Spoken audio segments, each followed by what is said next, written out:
नमस्ते, आप सभी को स्वागत है एक नए वीडियो में। इस वीडियो में क्लास 12 का हिंदी चैप्टर 3 संपूर्ण क्रांति, जिसका लेखक है जयप्रकाश नारायण, इसका जो भी महत्वपूर्ण ऑब्जेक्टिव है वह बताऊंगा। और यह ऑब्जेक्टिव है जो बोर्ड एग्जाम के लिए काफी महत्वपूर्ण है, तो प्लीज आप लोग एक बार इस वीडियो को जरूर देख लीजिए। उसके बाद इस चैप्टर का ऑब्जेक्टिव को आपको देखना नहीं पड़ेगा, क्योंकि इस वीडियो में पूरे के पूरे ऑब्जेक्टिव है। तो चलिए स्टार्ट करते हैं चैप्टर संपूर्ण क्रांति। याद रखिएगा, और जिसका लेखक कौन है, जयप्रकाश नारायण जी है। और जयप्रकाश नारायण जी का जन्म कहाँ हुआ था? सितावा दियारा में हुआ था। ठीक है, कब हुआ था? 11 अक्टूबर 1902 का हुआ था। ठीक है ना, इसको बचपन में इसको लोग बाउल कहते थे। ठीक है ना, और इसको लोकनायक भी कहा जाता है, याद रखिएगा। तो चलिए पहला क्वेश्चन देख लेते हैं। पहला क्वेश्चन है, जयप्रकाश नारायण के बचपन का क्या नाम था?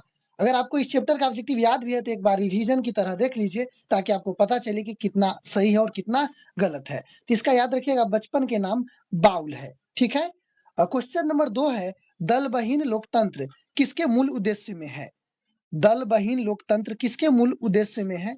साम्यवाद, मार्क्सवाद तथा लेनिनवाद, समाजवाद, अधिनायकवाद। इसका ऑप्शन बी सही होगा। याद रखिएगा, दल बहीन लोकतंत्र किसके मूल उद्देश्यों में है? तो ये मार्क्सवाद तथा लेनिनवाद का। ठीक। किसने कहा था, अभी न जाने कितने मील इस देश की जनता को जाना है? गांधी जी, राजेंद्र प्रसाद, नेहरू जी, लाल बहादुर शास्त्री। अभी न जाने कितने मीलों इस देश की जनता को जाना है, यह बात पंडित जवाहरलाल नेहरू जी ने कहे थे। ठीक है ना, इसका ऑप्शन कौन सही होगा? सी सही होगा। क्वेश्चन नंबर 4 है, किस अस्पताल में दिनकर का निधन हुआ था? दिनकर जी, रामधारी सिंह दिनकर, आप जानते हैं, उनका निधन किस अस्पताल में हुआ था? ऑप्शन है अपोलो अस्पताल, Shri Ram nursing home, PMCH Patna, बिलीगंडर नर्सिंग होम। रामधारी सिंह दिनकर, आप अर्धनारीश्वर पढ़े होंगे, उसका भी ऑब्जेक्टिव मैं करा दूंगा। उसी पाठ का लेखक है रामधारी सिंह दिनकर जी। तो इसका निधन किस अस्पताल में हुआ था? तो इसका है बिलिंगडन नर्सिंग होम में हुआ था। ठीक है ना, याद रखिएगा। ठीक। क्वेश्चन नंबर 5 है, जयप्रकाश नारायण की किसका दलाल कहा गया है?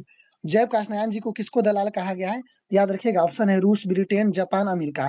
तो जयप्रकाश नारायण जी का अमेरिका के दलाल कहा गया है। जयप्रकाश नारायण के स्वास्थ्य पर निगरानी रखने वाले डॉक्टर का क्या नाम था? Doctor Rahman, doctor Irfan, doctor मकबूल और डॉक्टर एजाज। याद रखिएगा, जिसको स्वास्थ्य को देख रेख करते थे, उस डॉक्टर के नाम था डॉक्टर रहमान। ठीक है ना, ऑप्शन कौन सही होगा? ए सही होगा। क्वेश्चन नंबर 7 देख लेते हैं। क्वेश्चन नंबर 7 है, जयप्रकाश जी का किसका भाषण सुनकर अमेरिका जाने की प्रेरणा मिली थी? स्वामी राम तीर्थ का, स्वामी सत्यदेव का, स्वामी विवेकानंद का, स्वामी सहजानंद का। याद रखिएगा, इसका आंसर ऑप्शन बी सही होगा, स्वामी सत्यदेव का। ठीक है। फ्री प्रेस की मालिक कौन थे? आत्मानंद जी, शिवानंद गोस्वामी जी, सदानंद जी, सरदानंद गुप्ता जी। तो याद रखिएगा, फ्री प्रेस थे, इसका जो मालिक थे सदानंद जी थे। कौन थे? सदानंद जी, फ्री प्रेस का मालिक। ठीक है। ब्रेन ऑफ बॉम्बे किसे कहा जाता है? प्लीज, अगर आप क्लास 12 के स्टूडेंट हैं, अगर आप बिहार बोर्ड के हैं, तो एक बार जरूर देख लीजिए।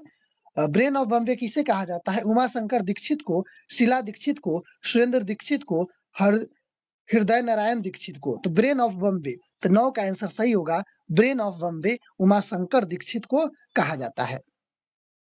क्वेश्चन नंबर 10 है, जयप्रकाश नारायण ने आईएएस की परीक्षा कहाँ से पास की? Patna college, Patna science college, Hindu विश्वविद्यालय, बिहार विद्यापीठ। याद रखिएगा, जयप्रकाश नारायण ने आईएएस की परीक्षा कहाँ से पास की थी? तो 10 का आपको आंसर सही होगा, ऑप्शन डी, बिहार विद्यापीठ से। लेनिन की मृत्यु कब हुई थी? इसमें लेनिन की जिक्र किए गए हैं जयप्रकाश नारायण जी के द्वारा। 1925, 1932, 1938, 1924। ऑप्शन इसका डी सही होगा, 1924। यह हिस्ट्री का भी क्वेश्चन है, तो याद रखिएगा। जयप्रकाश जी मार्क्सवादी कब बने थे? 12 के आंसर आपको है, ऑप्शन है 1928, 1927, 1938, 1924। याद रखिएगा, 12 है। तो जयप्रकाश मार्क्सवादी कब बने थे? तो 1924 में बने थे। ऑप्शन इसका सी सही होगा। ठीक है, डी है तो कोई दिक्कत नहीं है, 1924 याद रखिएगा। फणीश्वर नाथ रेणु की पुस्तक है, फणीश्वर नाथ रेणु की कौन पुस्तक है? सत्यकाम, और ऑप्शन है कुरुक्षेत्र उस जनपद की कवि मैला आंचल। याद रखिएगा, 13 का आंसर होगा मैला आंचल फणीश्वर नाथ रेणु का है। फणीश्वर नाथ रेणु का ये है मैला आंचल। ठीक है। 1974 में बिहार के प्रदेश के मुख्यमंत्री कौन थे? कृष्ण वल्लभ भाई साहब, अब्दुल गफ्फार, अनुग्रह नारायण सिंह, महामाया प्रसाद। तो 14 का आंसर होगा, याद रखिएगा, 1974 में बिहार के जो मुख्यमंत्री थे अब्दुल गफूर थे। ठीक है ना। अब बिहार में वर्तमान मुख्यमंत्री नीतीश कुमार है, ये भी याद रखिएगा। बहुत सारे बच्चे इसमें भी कंफ्यूज हो जाते हैं। किसे लोक नायक के नाम से जाना जाता है? तो गांधी जी, नारायण जी, महाकवि जायसी को, बाल गंगाधर तिलक को। याद रखिएगा, किसे लोक नायक के नाम से जाना जाता है? तो जयप्रकाश नारायण जी को। जयप्रकाश नारायण जी को जेपी भी कहते हैं, इसको बचपन का नाम बाउल भी है, याद रखिएगा। जयप्रकाश नारायण का जन्म कब हुआ था? जयप्रकाश नारायण का जन्म कब हुआ था? मैं आपको अभी बताया था कि जयप्रकाश नारायण जी का जन्म 11 अक्टूबर 1902 का हुआ था। सीताबाद दियारा में हुआ था, उत्तर प्रदेश। ठीक है ना। जयप्रकाश नारायण की पत्नी का क्या नाम था? लीलावती, अमरावती, प्रभावती देवी, प्रभा सिन्हा। तो जयप्रकाश नारायण जी के पत्नी के नाम है, तो याद रखिएगा इसका आंसर आपको सही होगा कि इनका पत्नी के नाम प्रभावती देवी था। ठीक है ना। ऑप्शन कौन सही होगा? सी सही होगा, याद रखिएगा।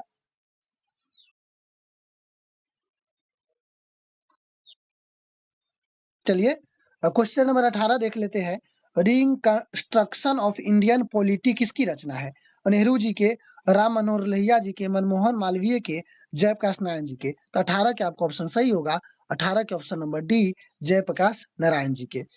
प्रजा सोशलिस्ट पार्टी का गठन कब हुआ था? 1952 में, 1952, 1949, 1947, 1962। याद रखिएगा 1952 में प्रजा सोशलिस्ट पार्टी का गठन हुआ था। जयप्रकाश नारायण भारत की रत्न की उपाधि दी गई थी, उनकी भारत रत्न कब मिला था? 1990 में, 1998 में, 1978 में, और है आपको 1974 में। तो याद रखिएगा इसका आंसर सही होगा कि जयप्रकाश नारायण जी के जो भारत रत्न की उपाधि मिला था वह 1998 में मिला था। ऑप्शन कौन सही होगा? बी सही होगा। ठीक है। 21 क्वेश्चन है, जयप्रकाश नारायण को भारत की जनता किस नाम से याद करती है? समाजनायक को, देश नायक को, लोक नायक को, जन नायक को। तो याद रखिएगा जयप्रकाश नारायण के भारत की जनता किस नाम से याद करती है? तो 21 का आपको आंसर होगा लोकनायक। ठीक है ना। आंसर आपको ऑप्शन सी सही होगा। जयप्रकाश नारायण की भारत की जनता किस नाम से याद करती है? तो लोकनायक होगा। ठीक है ना। ऑप्शन कौन सही होगा? ऑप्शन नंबर याद रखिएगा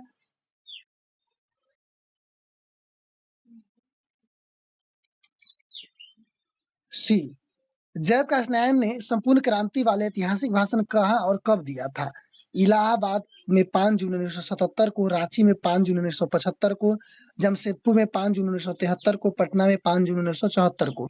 तो 22 का आंसर याद रखिएगा, इसका आंसर सही होगा कि ऑप्शन डी, पटना में 5 जून 1974 को दिया था। जयप्रकाश नारायण जी का बचपन का क्या नाम था? दो बार आ गया है, बाउल है, याद रखिएगा। जयप्रकाश नारायण ने किस साल छात्र आंदोलन का नेतृत्व किया था? 1973, 1976, 1974, 1977 को। तो इसका आंसर होगा कि जयप्रकाश नारायण जी किस वर्ष छात्र आंदोलन का नेतृत्व किया था? 1974 में, और यही आगे चल के संपूर्ण क्रांति का रूप ले लिया था। जयप्रकाश नारायण के पिताजी का क्या नाम था?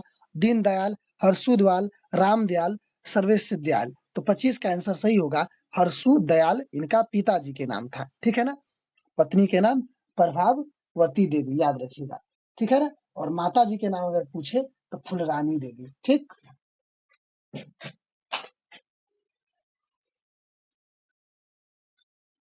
माता जी के नाम फुलरानी देवी, पिताजी के नाम हर्षु दयाल, और पत्नी के नाम प्रभावती देवी।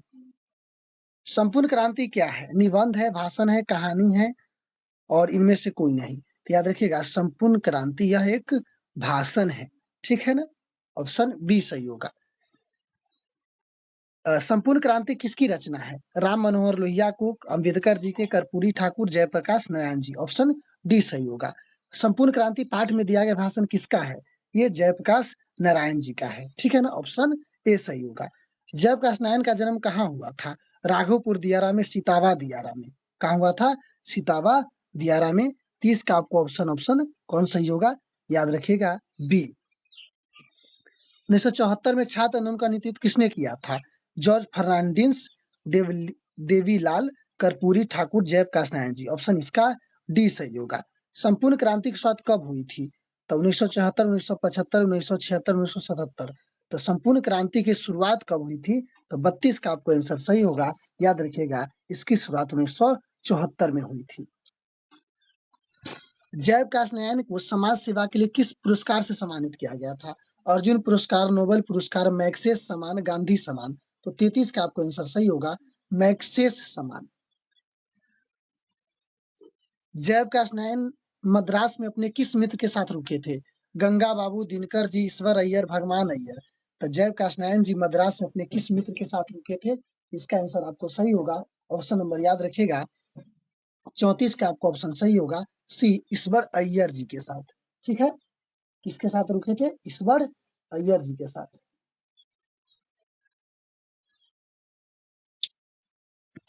क्वेश्चन नंबर 35 है, जयप्रकाश नारायण के अनुसार देश का भविष्य किसके हाथ में है? नेताओं को, नई पीढ़ी को, पुरानी पीढ़ी को, पूंजीपतियों को। तो 35 का आपको ऑप्शन सही होगा कि इनके अनुसार नई पीढ़ी के जो युवा है उनके हाथ में। तो ऑप्शन बी सही होगा। दिनकर जी को किसके घर पर दिल के दौरा पड़ा था? दिनकर जी को किसके घर पे दिल के दौरा यानी उसको हार्ट अटैक आया था? इसका ऑप्शन होगा रामनाथ जी गोयनका के, गंगा बाबू के, जयप्रकाश नारायण जी, ईश्वर अय्यर को। इसका ऑप्शन याद रखिएगा। और इसका जो दिल का दौरा पड़ा था रामनाथ जी गोयनका के। ठीक है, संपूर्ण क्रांति का नारा किसने दिया था? दिनकर जी, जयप्रकाश नारायण जी, मुरारी जी देसाई, ईश्वर अय्यर। ऑप्शन 37 का कौन सही होगा? बी सही होगा। जयप्रकाश नारायण ने बिहार विद्यापीठ में कौन सी परीक्षा की? मैट्रिक की, ISC की, BA की, इनमें से कोई नहीं। तो 38 का आपको ऑप्शन बी सही होगा, ISC की। ठीक है ना, यानी इंटर। पुलिस के बड़े उच्चाधिकारी ने किसके मुंह से सुना था कि जयप्रकाश नारायण नहीं होते तो बिहार जल गया होता? यानी पुलिस के बड़े अधिकारियों ने किसके मुंह से सुना था कि उसका कहना था कि जयप्रकाश जी नहीं होते तो बिहार जल गया होता? तो 39 का आपको ऑप्शन सही होगा, याद रखिएगा दिनकर जी, बेनीपुरी जी, गोयनका जी, दीक्षित जी के। ऑप्शन डी सही होगा। कौन सही होगा? डी। जयप्रकाश नारायण किसको भाई कहते थे? दिनकर जी को, जवाहरलाल नेहरू जी को, रामनाथ गोयनका को, गंगा बाबू को। तो 40 का आंसर सही होगा। जयप्रकाश नारायण किसको भाई कहते थे? तो इसका आंसर होगा जवाहरलाल नेहरू जी को। ठीक है ना, ऑप्शन बी सही होगा। 41 है, जयप्रकाश नारायण किस मित्रता को ठोस मानते थे?